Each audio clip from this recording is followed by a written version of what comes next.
So friction, let's begin by understanding how friction arises. So friction is a type of contact force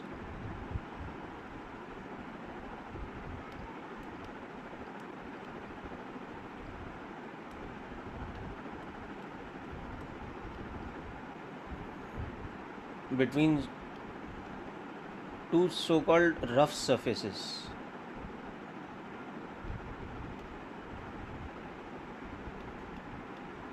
Okay, that acts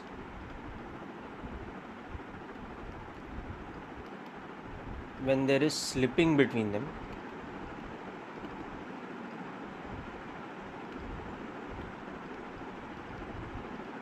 or at least there is a tendency for slipping.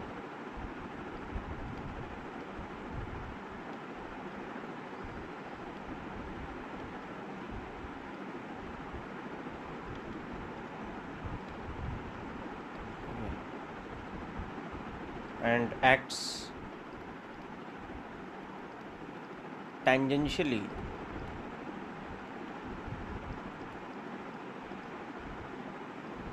okay, so tangentially means parallel to the surfaces, okay, such that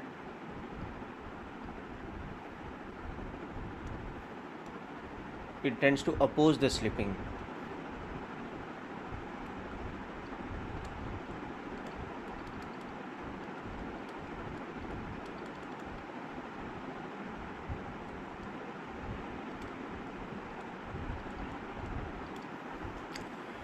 So best to understand this with a example situation. So suppose we have something like this.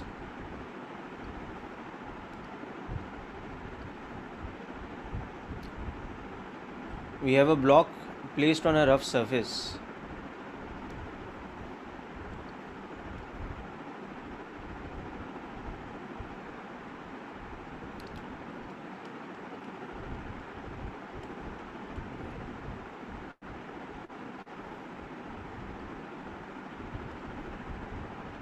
Now suppose we are applying some force on the block, and we are saying that on applying or on application of horizontal external force,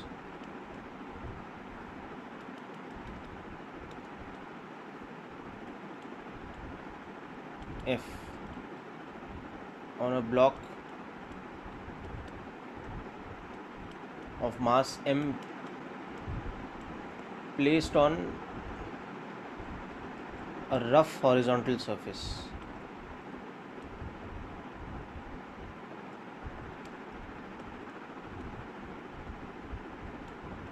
Okay. One of two possible things is happening. Either we are applying the force and there is motion, but is motion in such a way that the just a moment. Yeah.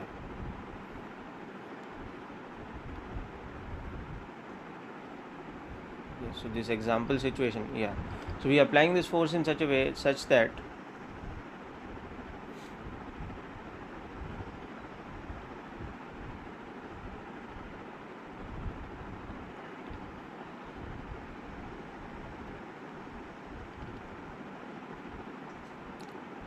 acceleration of the block is 0. That is, the block remains at rest. Okay. In spite of application of the force.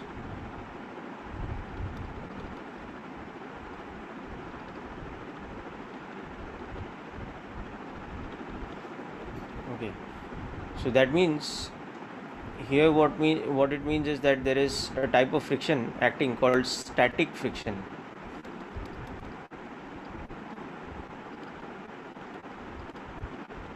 Is able to balance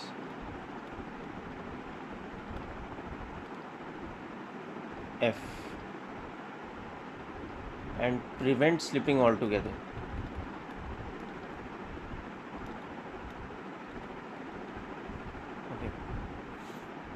So here if we look at the free body diagram of the block, what we'll understand is that in spite of application of this external force, what is happening is there is no motion of the block. Okay. So that means that there is some secondary type of force which is able to completely balance out the tendency for slipping or completely cancel the tendency for slipping. So that acts through the surface below that is in contact with the block, and it acts in a direction tangential, that means parallel to the surface but opposing the tendency for slipping. So it's opposing the force F. So this force is called static friction.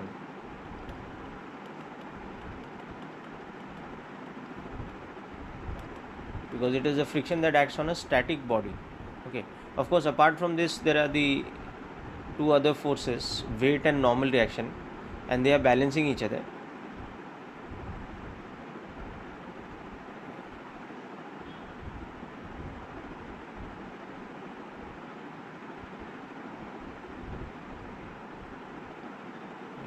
But more importantly, the acceleration of the block is zero. The block is at rest,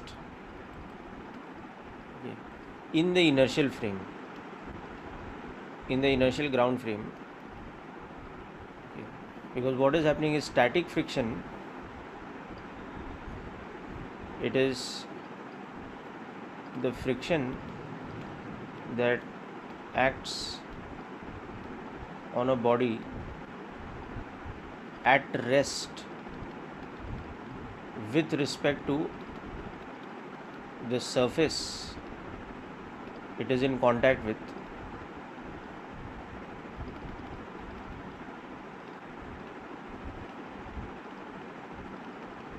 Okay. Such that this static friction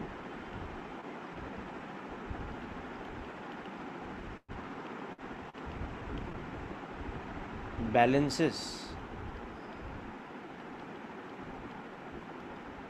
the force acting parallel to the surface,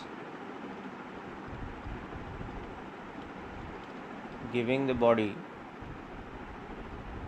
a tendency to slip. So tendency to slip का मतलब क्या है कि अगर friction नहीं होता, the body would have slipped on the surface. It would be sliding along the surface with some acceleration. There would be some relative motion. But the presence of friction is able to prevent that slipping.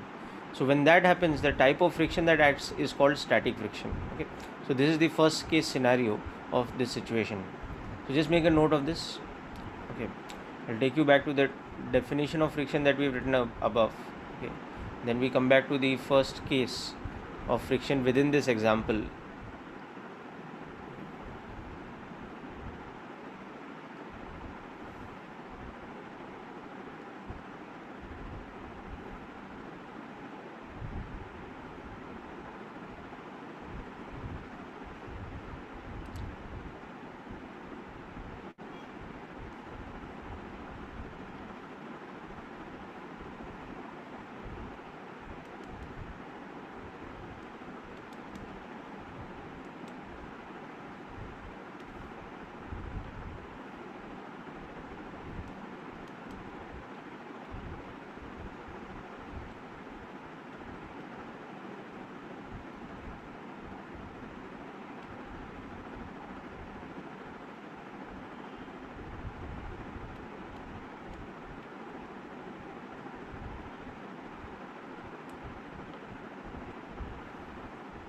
Yeah, Parikshit, I'll take it down. Just write down the definition of friction first.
Okay, so hope you've written this down.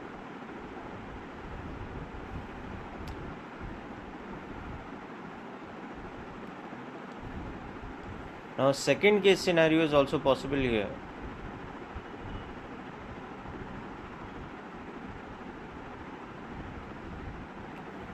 So the second case scenario is that in the same example,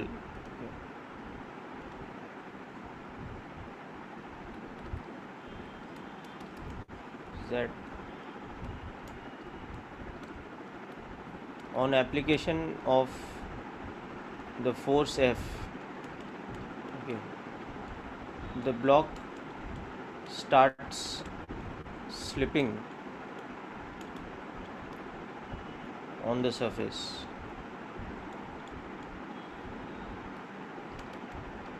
with an acceleration E, but E is less than F by m. Okay. So when this happens, what it implies over here is that a type of friction called kinetic friction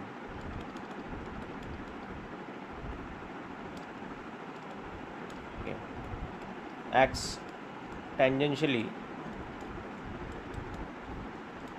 on the block at the surface such that it opposes the force F, but it is not able to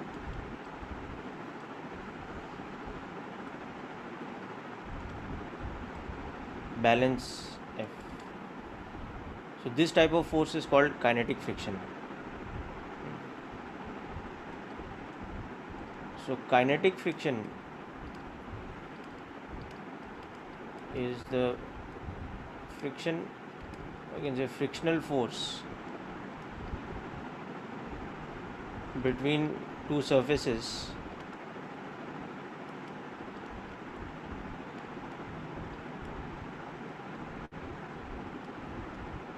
that are slipping with respect to each other.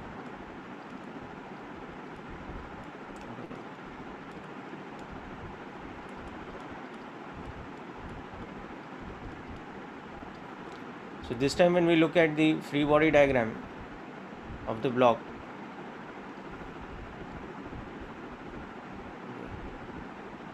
the situation is much the same, but the difference is that there is also slipping.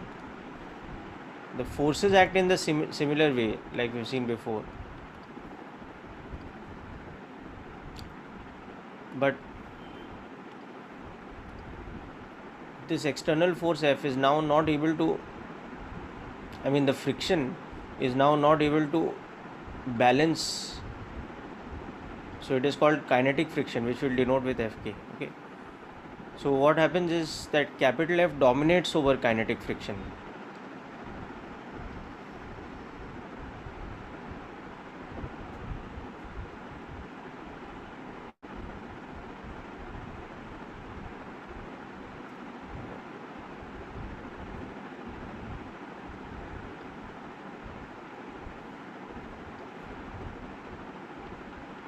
So what we can see here is that the kinetic friction will be less than F.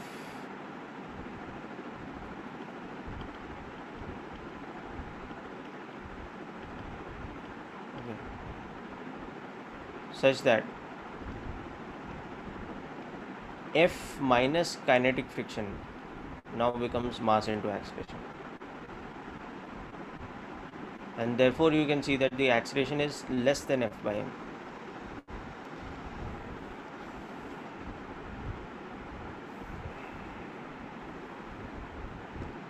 Okay, so these are the two types of friction that can act. Correct, Parikshit. Okay, these are the two types of friction that can act between bodies which are, or surfaces that are in contact with each other.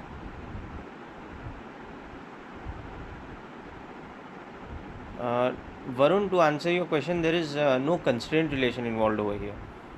It's not a constraint relation. Friction, the amount of friction acting depends on something else. It depends on the uh, type of surface that is in contact. So, for example, a stone surface against a concrete surface will have different amount of friction compared to, let's say, a metallic surface against concrete, okay, or a metallic surface against wood, or a wooden surface against other wood. So it all depends on the material of contact, material of the two surfaces which are in contact. So it's not a constraint relation, it is more to do with the material property.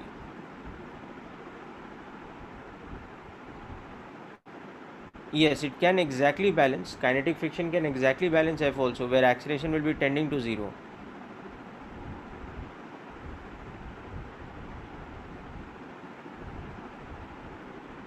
Okay, that is an exact limiting situation, and we'll discuss about that also.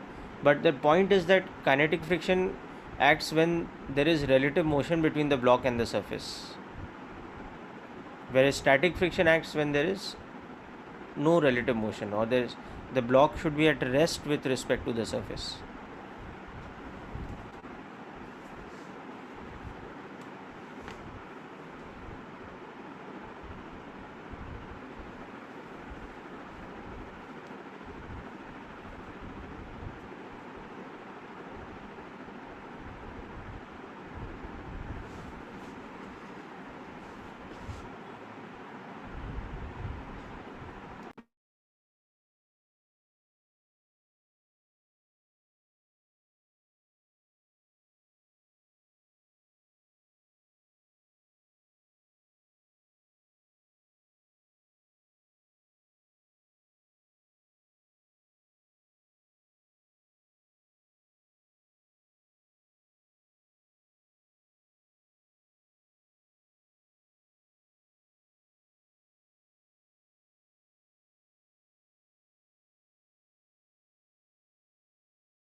Okay, so whether the force acting is static friction or kinetic friction,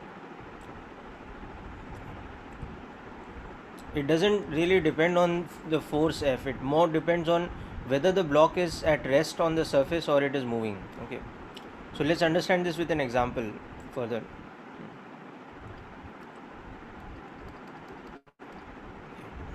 So that same situation, we'll continue with that. That on the rough surface, we have this block which is at rest initially.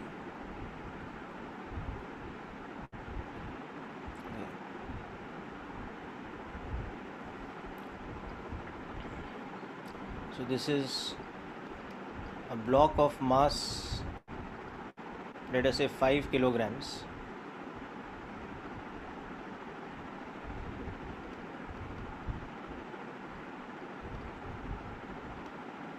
On the rough surface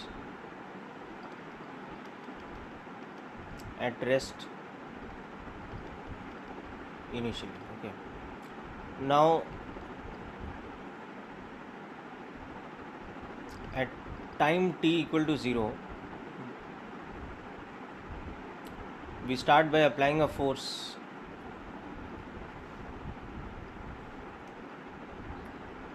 F on it.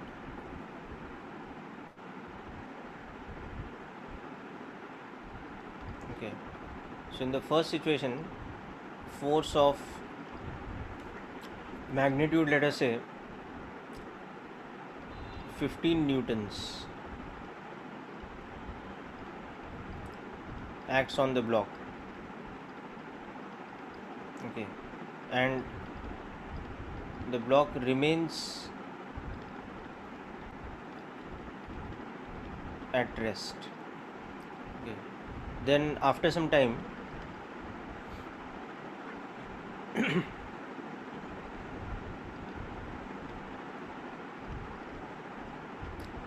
the force is increased.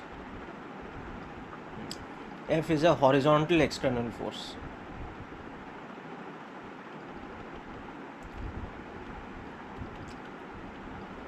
And we have to take the value of G as 10 meters per second square. Okay, so after some time, this force is increased to 20 newtons. Okay. The block still remains at rest.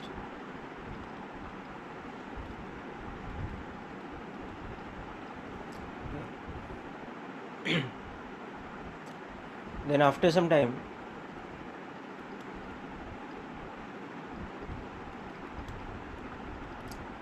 the force is increased to 21 newtons. The block just about starts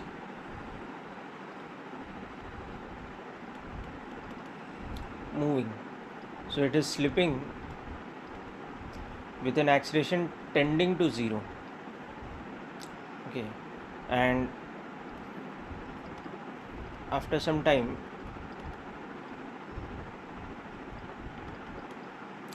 the force is increased to 25 newtons. Okay, the block accelerates at E equal to 1 meter per second square. Okay, so what we have to do here is make free body diagrams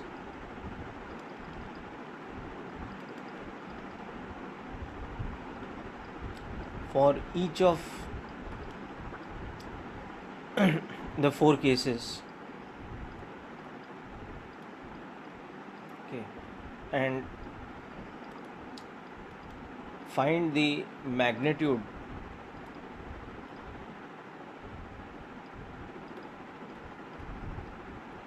of friction, that is static or kinetic,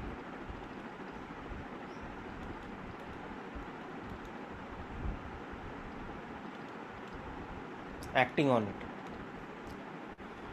Okay, so let us do this exercise here.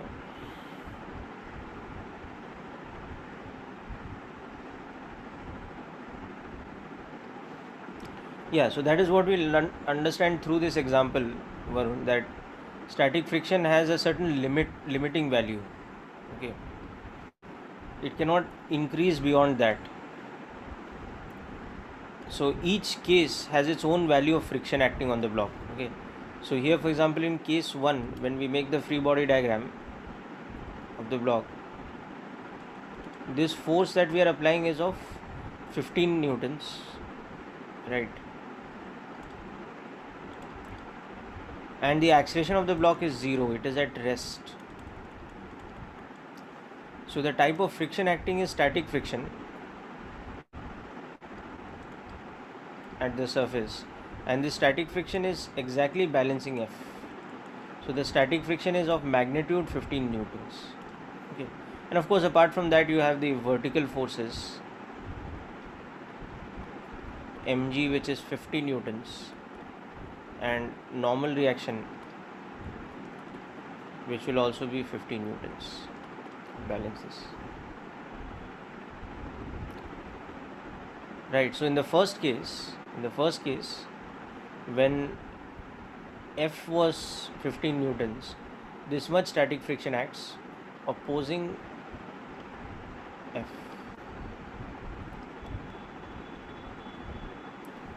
Okay.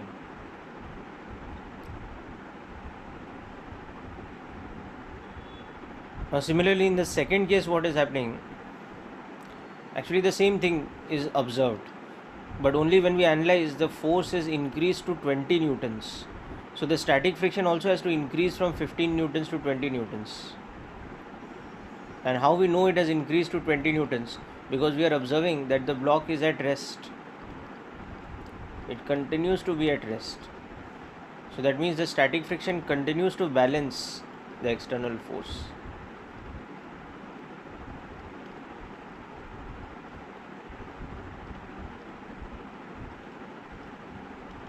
Okay, and prevents slipping. Okay, so static friction is still equal to F, or static friction still has a magnitude of 20 newtons opposing F. Still the case. Okay.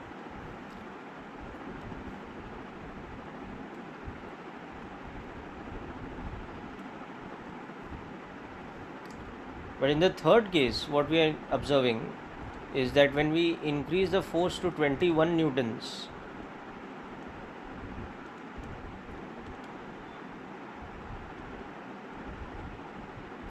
now there is acceleration.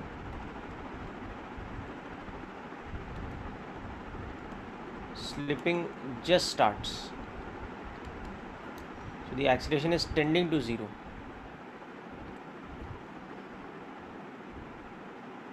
Okay.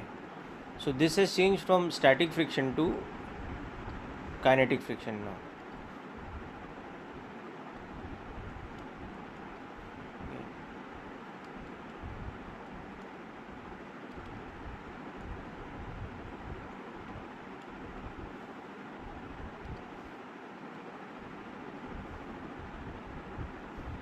It's almost equal to 21 newtons because the acceleration is tending to 0. Okay, but the block starts slipping on the surface. So kinetic friction still opposes F. Okay. Whereas in the fourth case,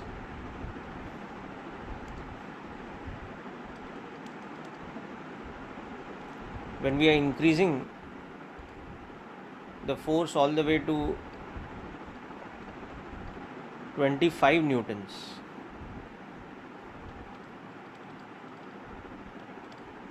what we are observing in that case is that the acceleration is 1 meter per second square. So that will tell us how much kinetic friction is acting.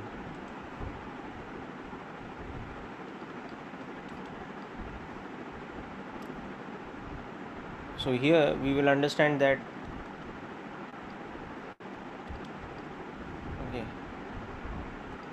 kinetic friction less than F acts because acceleration is greater than 0. Okay, so kinetic friction is unable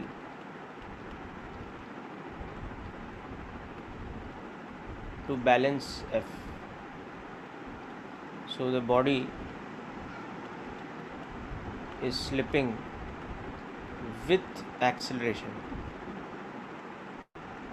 Okay, and we have the equation F minus kinetic friction is mass into acceleration. So from that we can see that 25 minus the amount of kinetic friction is the mass 5 kg multiplied by the acceleration 1 meter per second square. So we can see that the amount of kinetic friction acting is 20 newtons.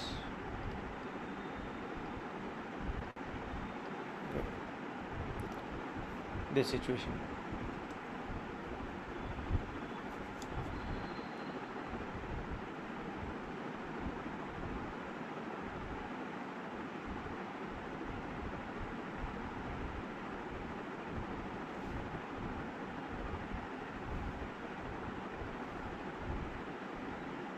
So this is the difference between kinetic friction and static friction. Varun, there is a slight difference between maximum value of static friction and kinetic friction. So I'll come to that. Before that, we have to discuss the concept of coefficient of friction, and then that maximum limit will become clear. Okay.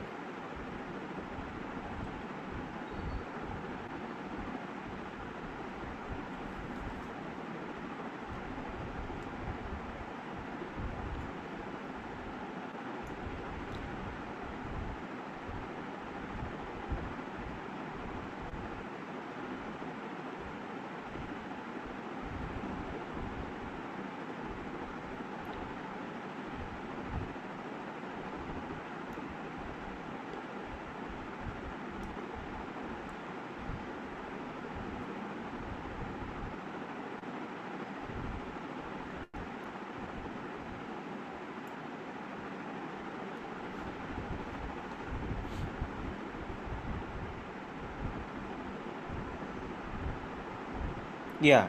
Third case, just as it started to slip, static friction converted to kinetic friction.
Okay, whereas in the fourth case, you can see that F completely dominates over friction, and in fact the kinetic friction is only 20 newtons, whereas the external force is 25 newtons.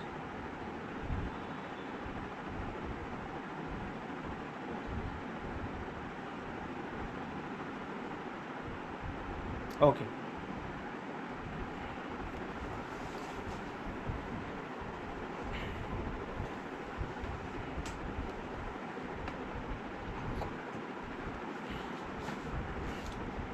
Now let's see another part of this same situation.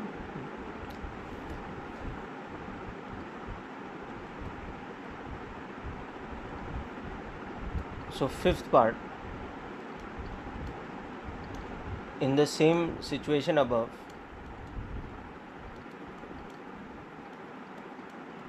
okay, if the block was at rest initially, okay, and at t equal to 0, F equal to 25 newtons starts acting,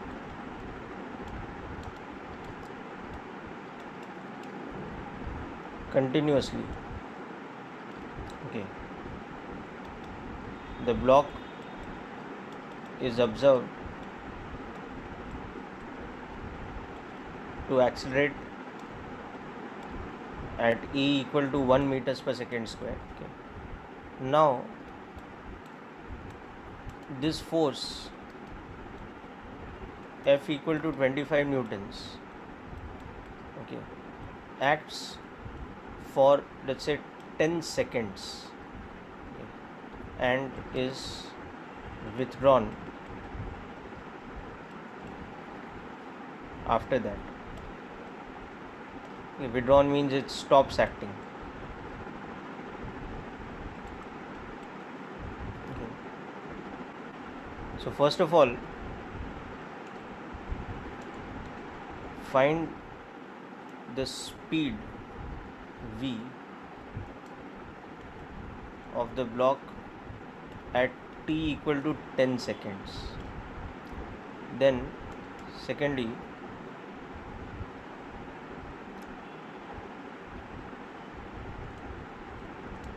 find the acceleration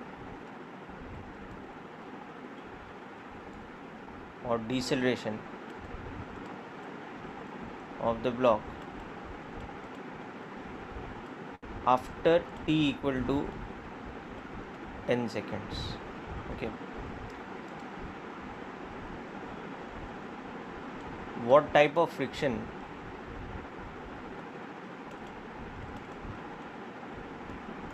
acts on it?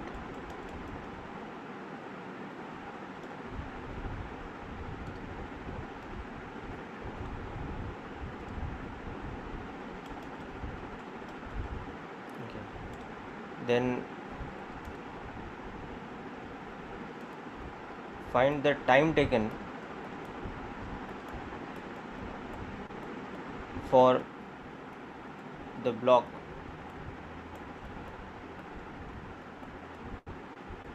come to rest again.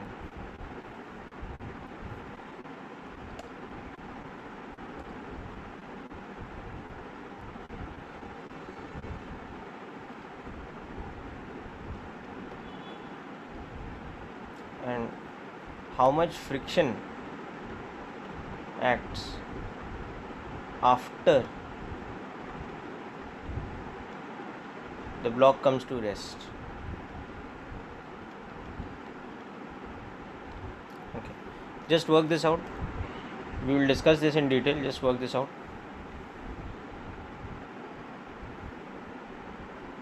Yes, that's correct, Varun Parikshit, that's correct.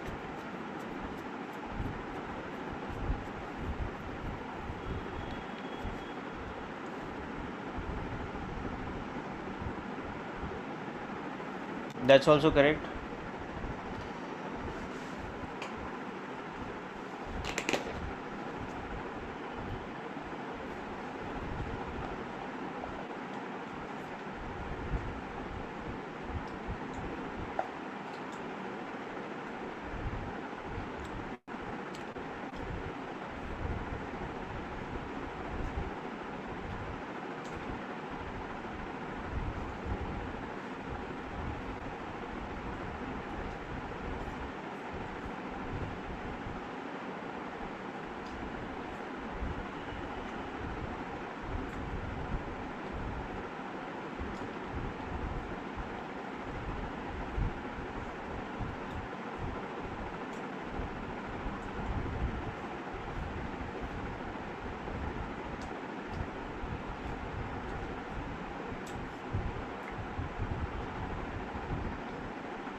Yes, Parikshit, that's correct.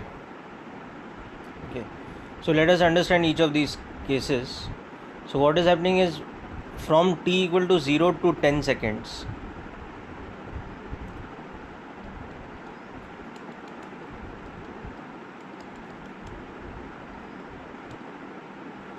the free body diagram of the block will look like this. There's a force of 25 newtons acting on it, and there is kinetic friction of 20 newtons. How we know the kinetic friction is 20 newtons? We know because the acceleration of the block is 1 meter per second square. Given the acceleration is equal to 1 meter per second square for F equal to 25 newtons. So we know that the kinetic friction acting on it is 20 newtons because the mass of the block was 5 kg. Okay, so we know that. Okay.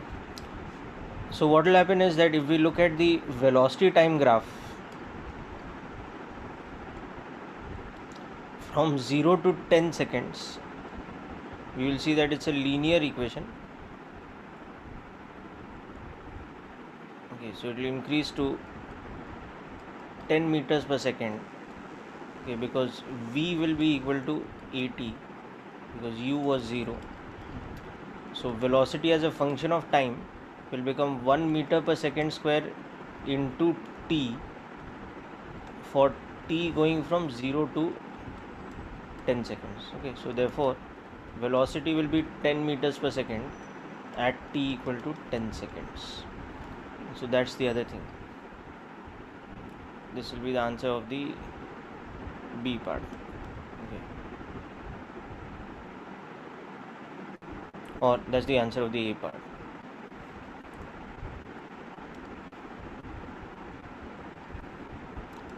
Okay, now the interesting thing is that after t equal to 10 seconds,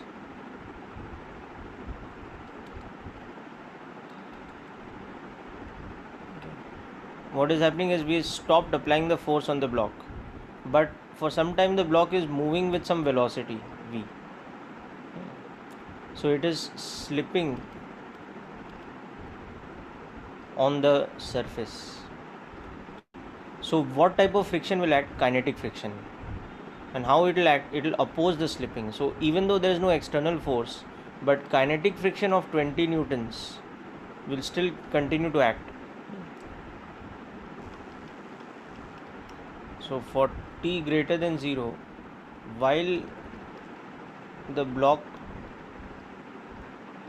is slipping on the surface, that is, its velocity is greater than 0, kinetic friction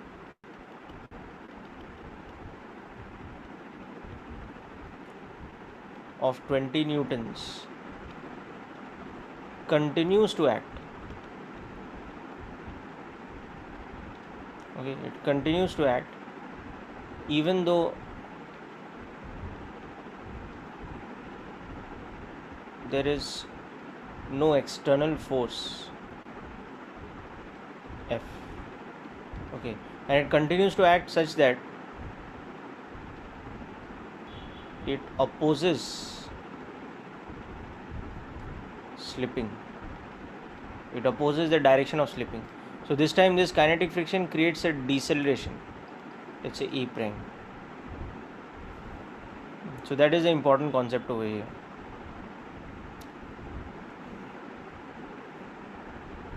So this kinetic friction will create the deceleration.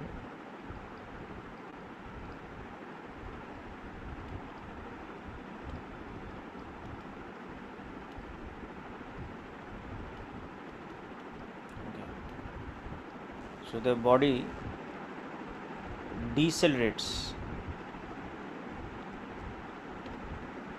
at 4 meters per second square. Okay. So now if we look at the continuation of the velocity time graph, what we'll see is very interesting situation. that the velocity is increased very slowly at the rate of 1 meter per second square from 0 to 10 meters per second in 10 seconds. But thereafter it decelerates more rapidly at the rate of 4 meters per second square till the body does what? It comes to rest. And the moment it comes to rest, now what will happen? Kinetic friction will stop acting. Okay, so if we look at the velocity time graph, so in the initial part, velocity increased from 0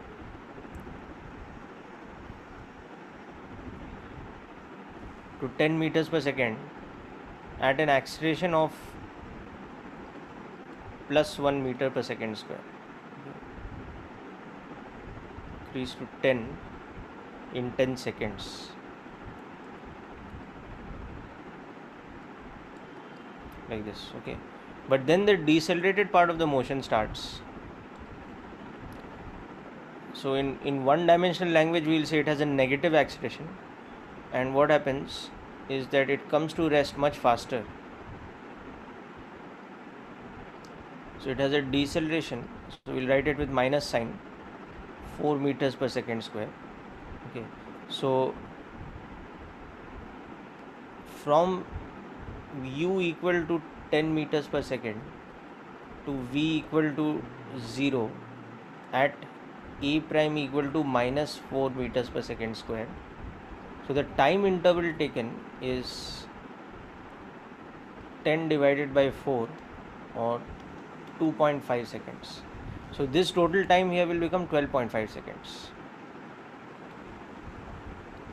Okay. So that tells us that kinetic friction continues to act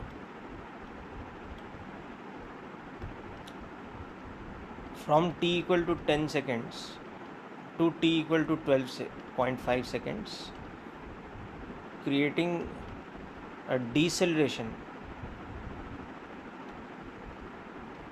of 4 meters per second square until the block comes to rest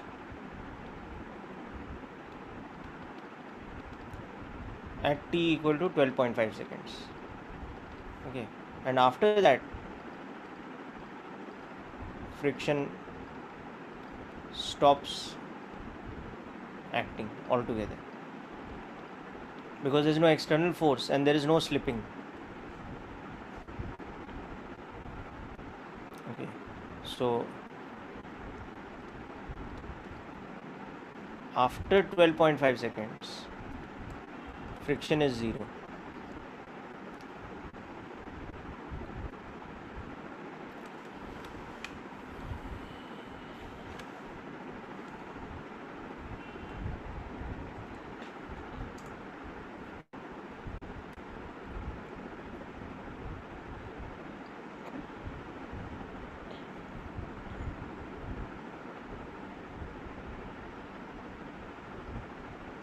Because there is slipping, right? That is the point.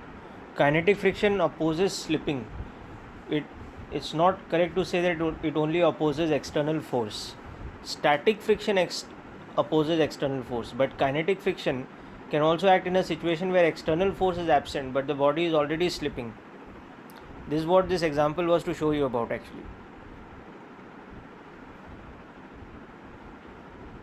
As long as one surface is slipping with respect to another or sliding on another, there will be kinetic friction acting if they are rough surfaces.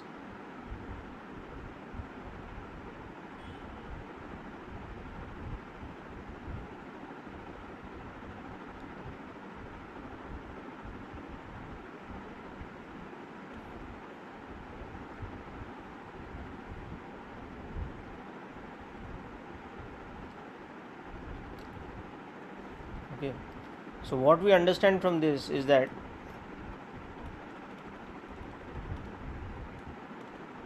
kinetic friction acts whenever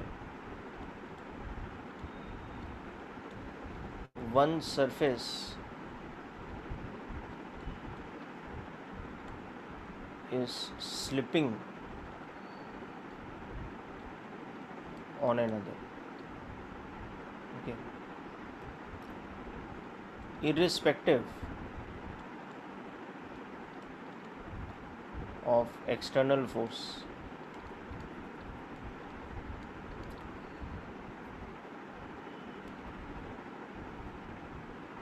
Yes, but kinetic friction has a fixed value always.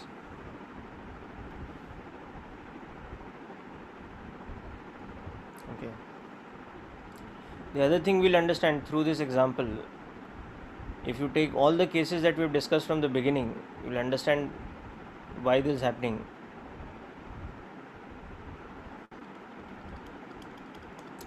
Static friction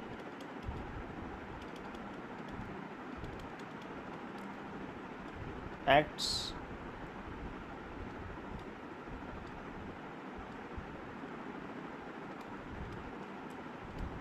when there is no slipping.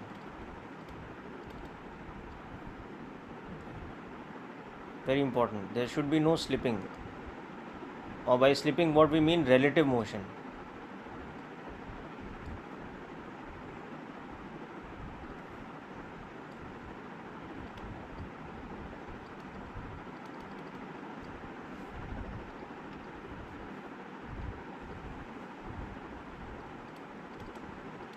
Okay.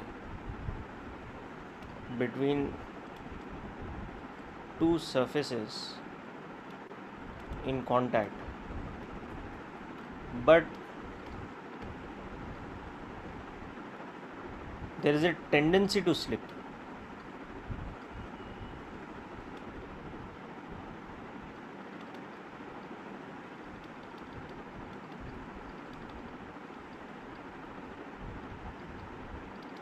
Okay.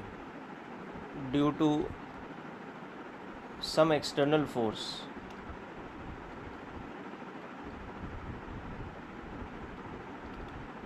Acting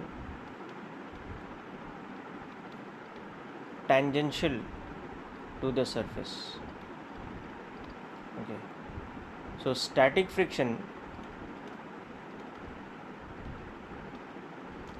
balances the external force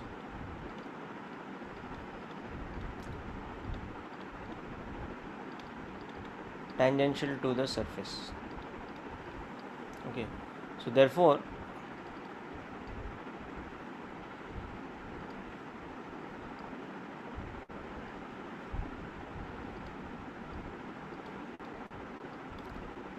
the magnitude of static friction, okay, varies according to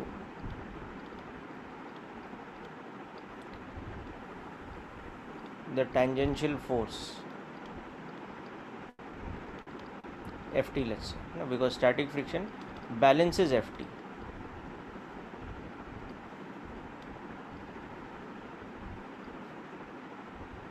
Okay, but of course, very important, static friction can increase according to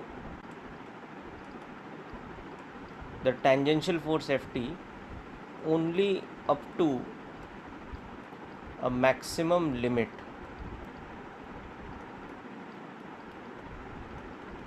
Okay, this is called limiting static friction. Okay, so if the tangential external force becomes greater than the limiting static friction,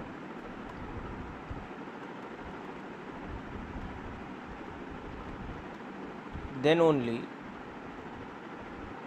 friction is unable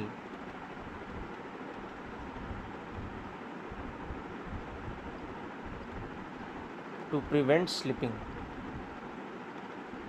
Okay, so just make a note of this point first about static friction.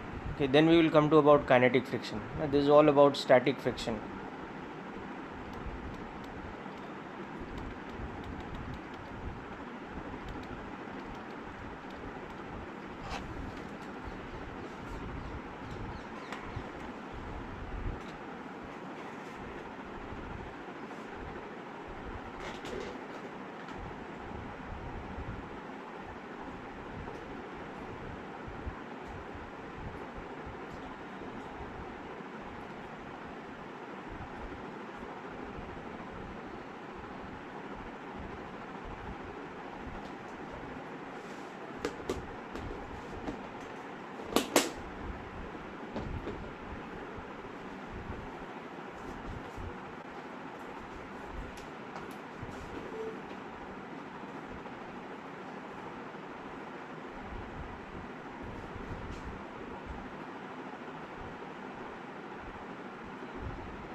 Okay, so noted down this point here.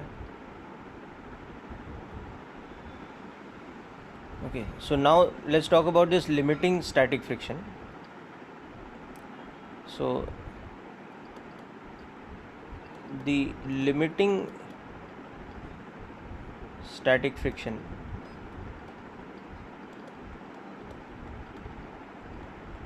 okay, that is maximum value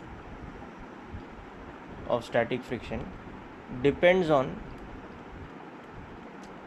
two things.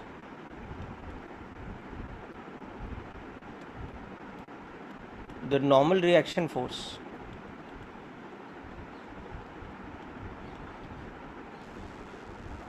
okay, between the body and the surface, okay, and B,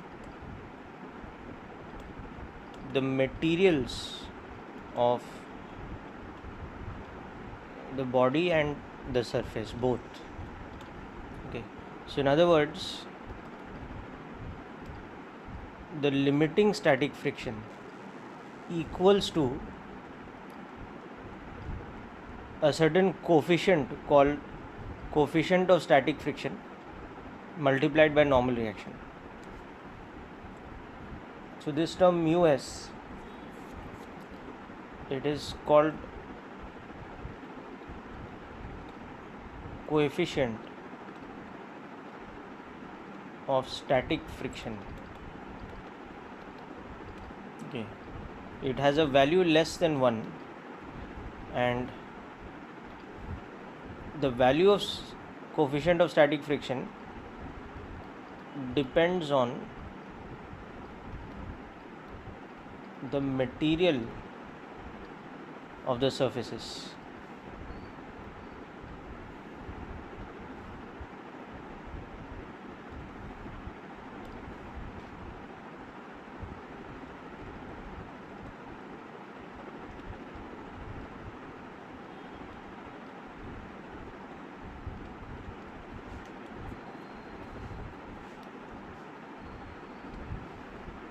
Okay.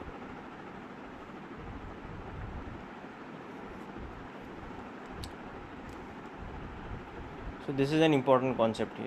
Okay. The limiting static friction is given by a formula like this.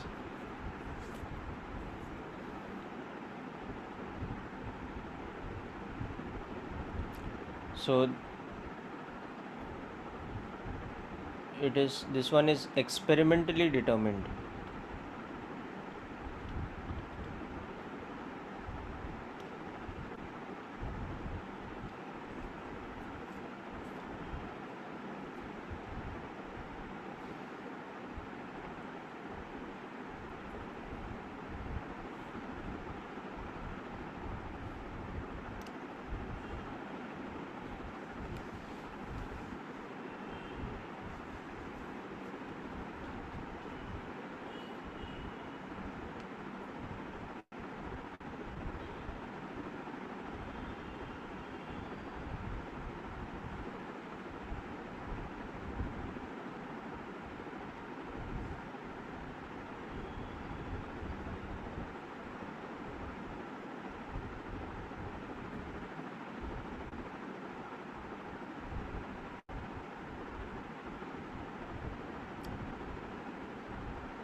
Sarvesh, there is no friction acting if there is no external force acting. I've already told you that. You've written that down before also.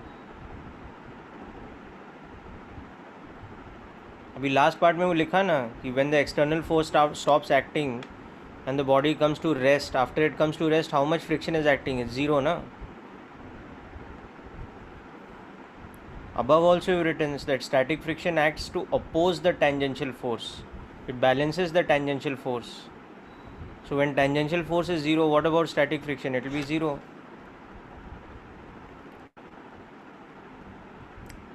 Okay, so let's look at a numerical example now.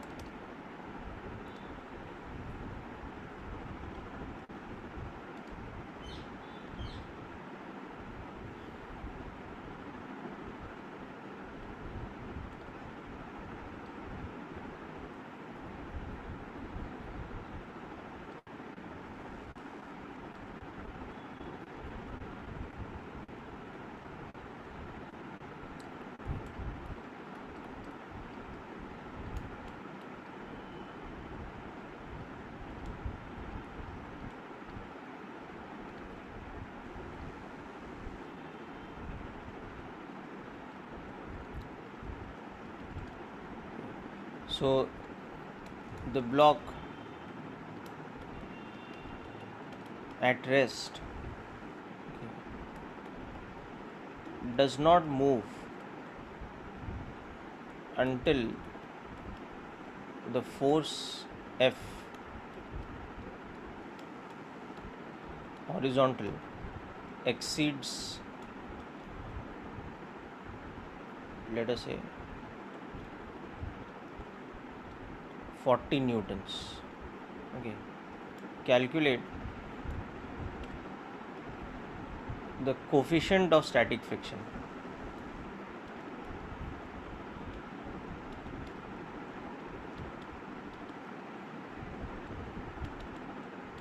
Okay. Now secondly, another block of mass 5 kg is placed on top of this block. Okay, now calculate the minimum horizontal force on this block needed to make it slip.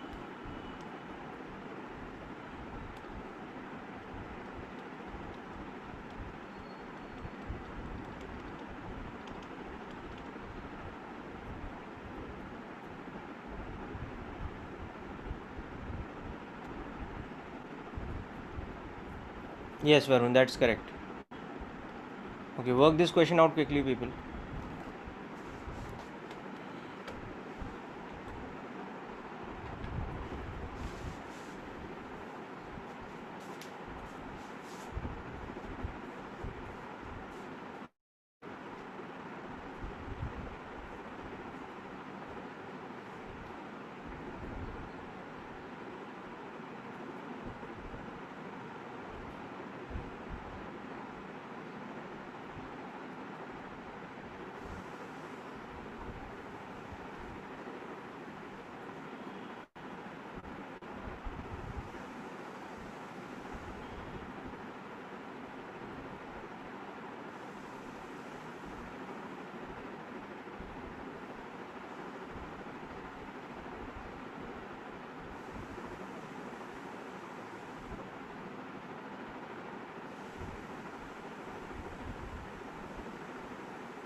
Okay, so first part you can see is that the free body diagram looks like this.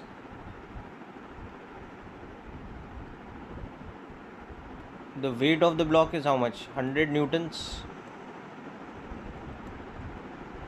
Okay, so normal reaction acting on it is also 100 newtons. Okay, and if we are applying a force F and it is getting balanced with static friction. Okay, so static friction is equal to F up to a maximum of F equal to 40 newtons. So that means limiting friction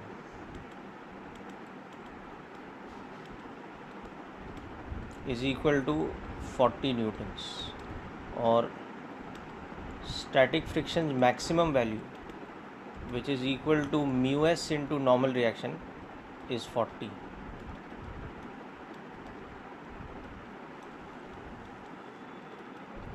.4. Okay, so the coefficient of static friction is 0.4. This is clear to all of you? Yes, correct. The second answer is correct, all of you. Soumya, Rahil, Sarvesh, good. Okay, so in second case what we are doing is we are placing one more block on top of the first block. So the situation is now like this. We have our 10 kg block, and on top of that we have placed another 5 kg block.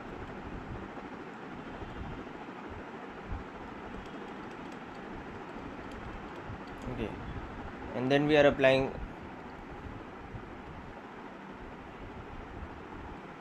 force like this. Okay.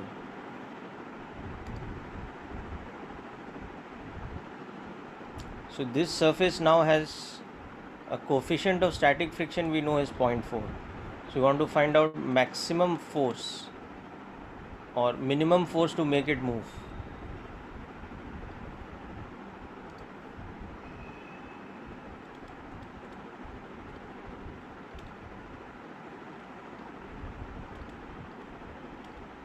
Okay, that is, we need to overcome static friction's maxima.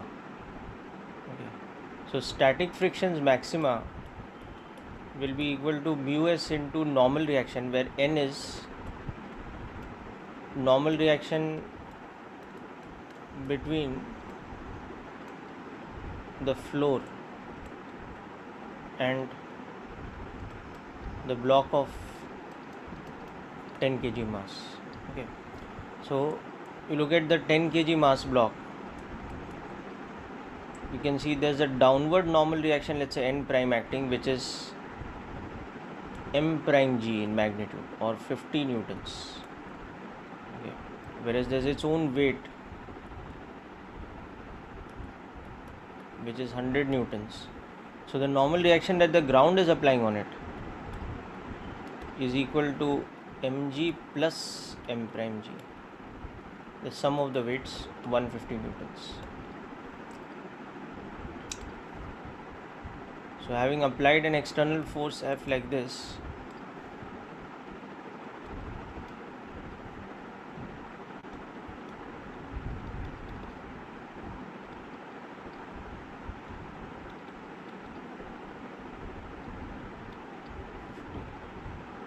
so 60 newtons is the maximum or the limiting value of static friction.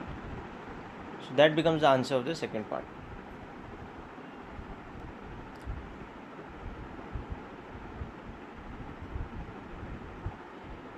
Okay.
Okay, now kinetic friction on the other hand, let's discuss about that.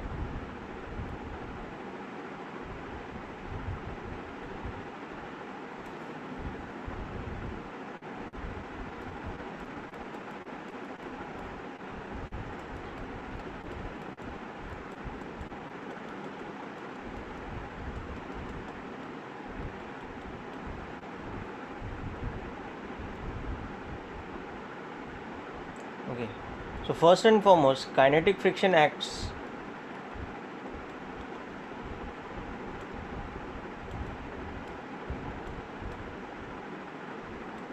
between two surfaces that are slipping with respect to each other.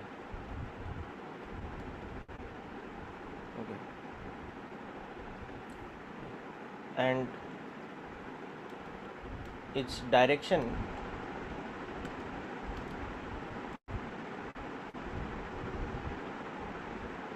always opposes the slipping. Okay.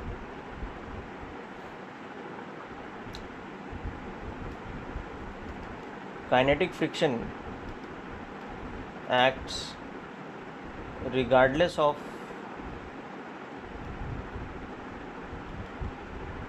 external tangential force. Okay, and its magnitude is fixed. The kinetic friction's magnitude is given by, okay, this, where n is again normal reaction, okay, and mu k is called coefficient of kinetic friction. Okay, and it is again a material property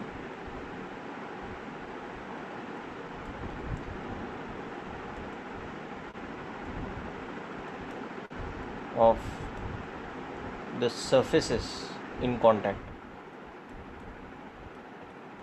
Okay. Now, for any two surfaces, the value of coefficient of kinetic friction is always less than or might be just about equal to the coefficient of static friction.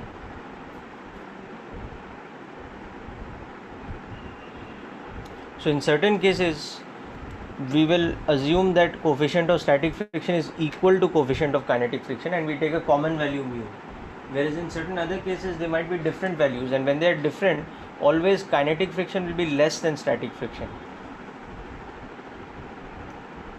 Because when two surfaces are slipping, the grip between them is not so strong, whereas when they are at rest with respect to each other, they grip each other more strongly. So if there is some difference between limiting static friction and kinetic friction, it's always such that kinetic is less than static.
Yeah, mu k is less than mu s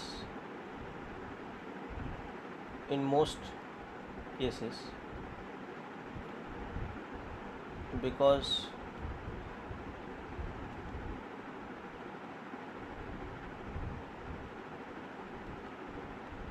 the grip between two surfaces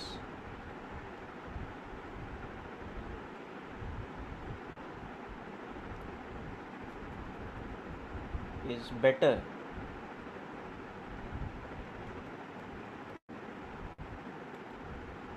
when they are at rest with respect to each other.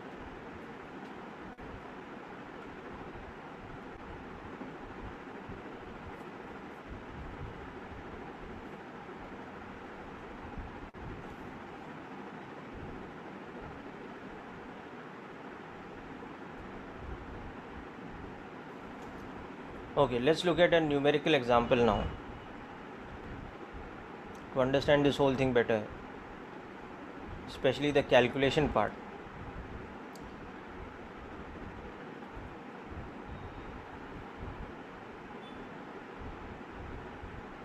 So again we have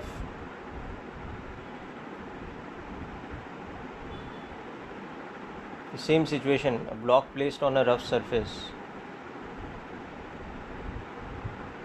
And this time the mass of the block is 20 kg. Take g as 10 meters per second square. Okay.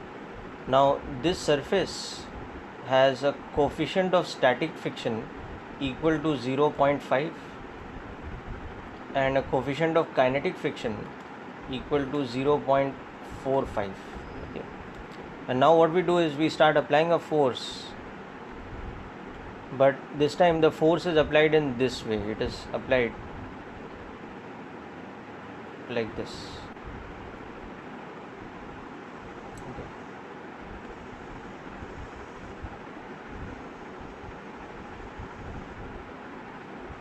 At an angle of theta.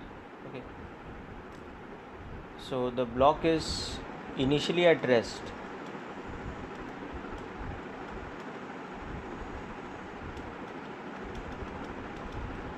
Okay.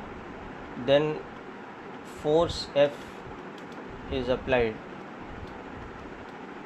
at theta to the horizontal. Okay. So find the acceleration, if any, and the friction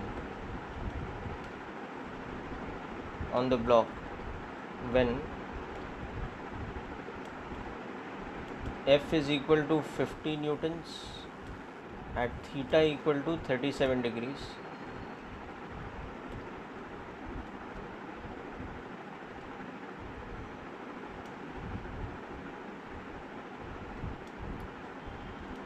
F is equal to 100 newtons at theta equal to 37 degrees. Again, just try this out. So now remember, normal reaction will be affected by F because F is not acting only horizontally, and friction will tend to cancel which force? The tangential component of force F, not the whole force F. Friction will try to balance the tangential component, which is nothing but the horizontal component.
Okay, so let's see the result you are getting in this. In the first case there is no acceleration. What about the second case?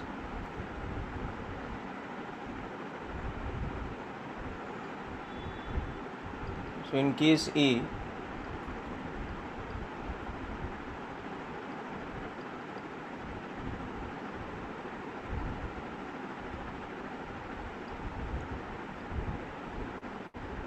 when you are applying this kind of force,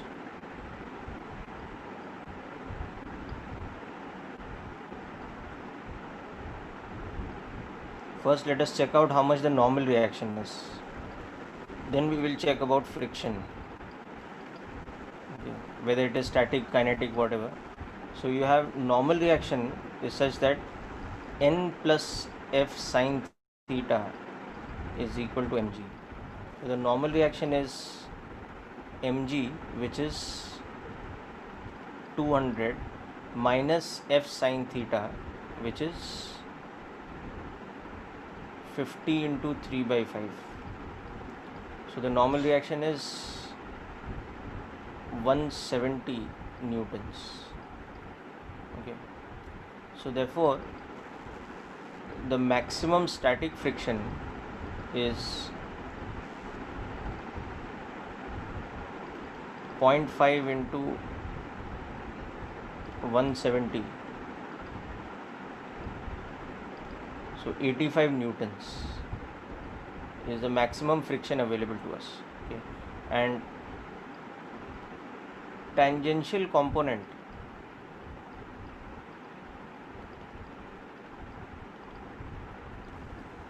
that is f sine theta, and that is only 50 into 4 by 5.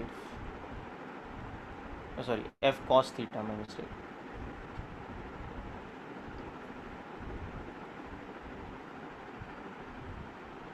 Okay, so that is 40 newtons. So you can see that the tangential component of force is less than static friction's maxima. So therefore there is no slipping. Okay, so acceleration is 0 and static friction just balances f cos theta. So a static friction of 40 newtons acts to keep the acceleration 0 in the first case. That should be your answer.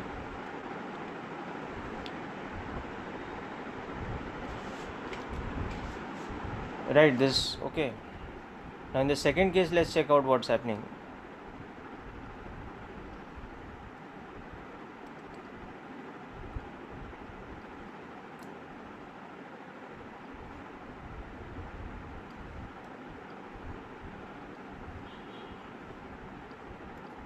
So in the second case, we are increasing the external force to how much now? We are increasing it to 100 newtons. Okay.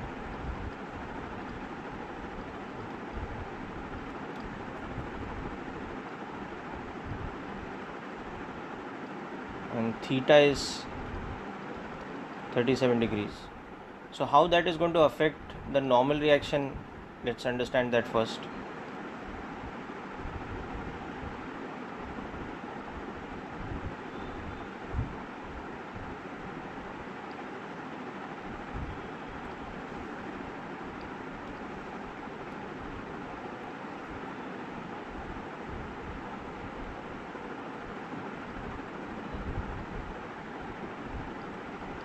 So mg is 200 newtons.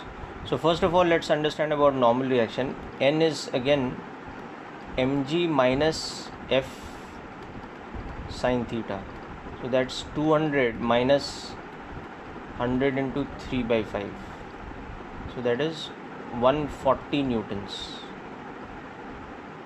Okay, this is the normal reaction now.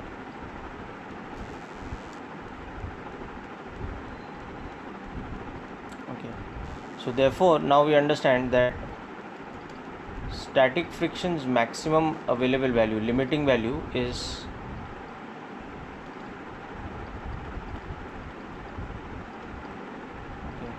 So 70 newtons is the maximum limit to which static friction can go. Okay. Whereas the tangential component of force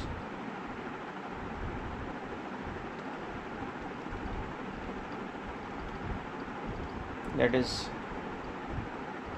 F cos theta is how much? It is 100 into 4 by 5. So it is 80 newtons. So here what we can see is that the component of force parallel to the surface, F cos theta, is greater than static friction's maximum. Okay. So that means what will happen? Slipping starts. Okay. And the friction acting is kinetic friction, which will be equal to mu k into n. So that's how we know that now in this case there will be slipping. Okay. And the type of friction acting will not be static anymore, it will be kinetic friction.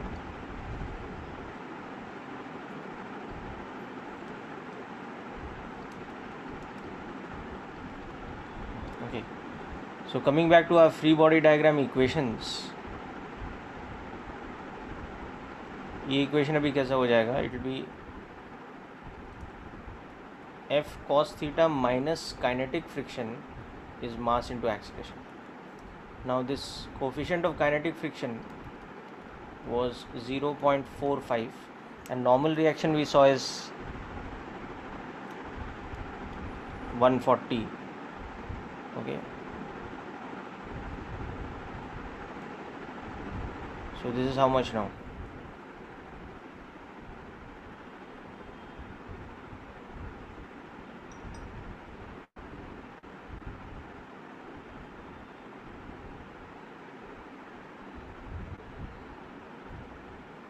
So 63 newtons.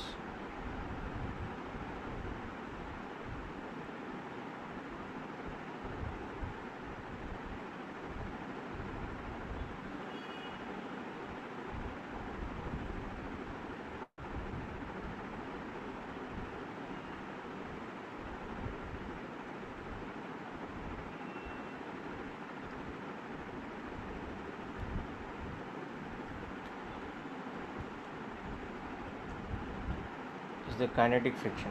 Okay, so 80 minus 63 will be the mass, which was 20 kg, into acceleration. So the body will have an acceleration of 17 by 20, right?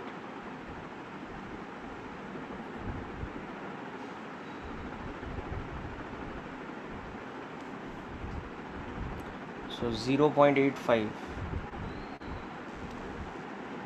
meters per second square. Okay. And kinetic friction of 63 newtons acts on it.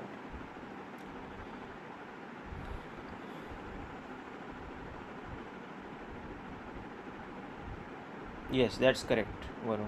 You have to take coefficient of kinetic friction, because what is happening? Slipping is occurring. So that means the type of friction is changing to kinetic friction from static friction.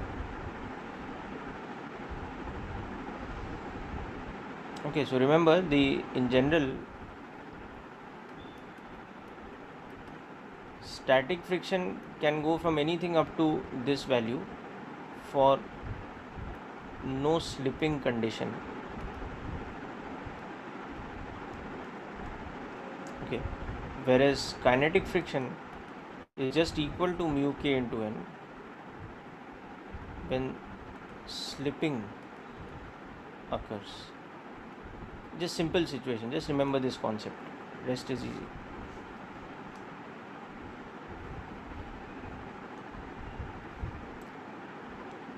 Alright, so I hope all of you understood this.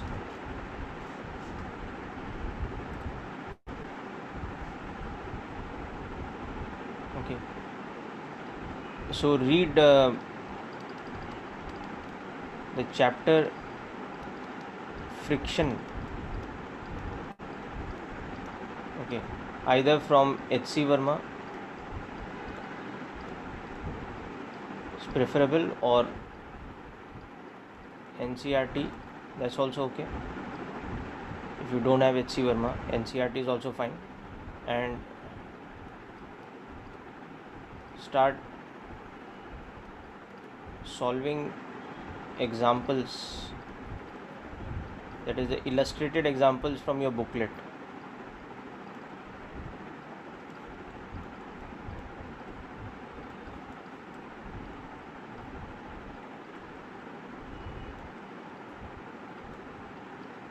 Both module and HCV.